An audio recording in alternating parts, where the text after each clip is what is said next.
Every night, I could hear the muffled sounds coming from the room my cousin Lily shared with her boyfriend Marcus. It only made my own restless cravings feel more intense. Gradually, I found myself drifting into fantasies about what it would feel like to have Marcus touch me. It all came to a head when Lily invited me to join her on a trip back to her hometown for New Year's Eve. At the station, I realized Marcus was coming along to meet her parents. I couldn't help but let my jaw drop slightly. He was about 6'3" and built like a pro athlete, the kind of man who was impossible to ignore. When he saw me, he gave me a slow, head-to-toe look over. He was wearing a pair of gray shorts that left very little to the imagination regarding his physique. He greeted me, but his gaze seemed fixed on my chest. I had developed quite early, and today I was wearing a low-cut V-neck top that showcased a rather deep neckline. I was also in a short skirt. I knew that if I leaned over even slightly, everything would be on display. As he stood behind me, I could feel the heat of his gaze. It hit me then. With his height, he probably had a clear view of everything. I instinctively tugged at my shirt and skirt, my cheeks burning. He casually looked away and mentioned he was going to grab some snacks for the trip. Watching him walk away, I couldn't resist teasing Lily. "I've heard personal trainers or something else. Is it true?" Lily gave me a mysterious flush smile. "Oh, it's true. He definitely knows how to keep me satisfied. He's incredibly well endowed." I caught my breath.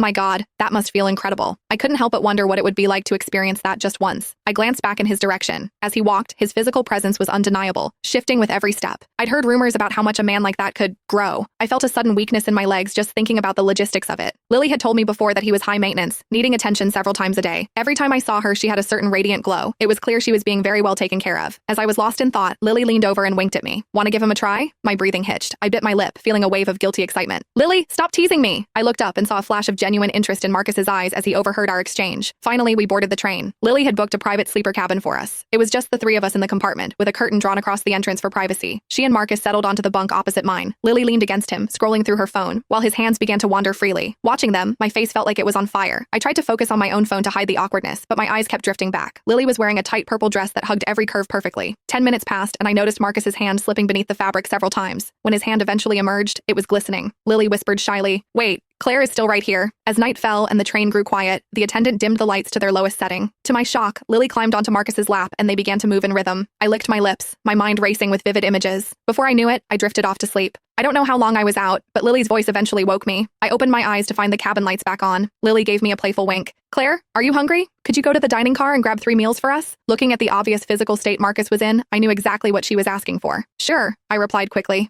As I stepped out, I heard Lily's soft whispers behind me. To give them plenty of time, I deliberately stayed in the dining car and finished my own meal before heading back. But when I pulled back the curtain, I saw they were still in the middle of it. They were so lost in the moment they didn't even notice I was there. I quietly stepped back, but I couldn't help but peek through the gap. I was stunned by the scene, the sheer intensity and the positions they were capable of. I leaned against the corridor wall, my body feeling heavy and weak as I listened to the rhythmic sounds of their passion. About 15 minutes later, the sounds finally subsided. I walked back in, but as I did, my foot slipped. The meal containers I was carrying tumbled onto my bunk. A pair of strong, steady arms caught me.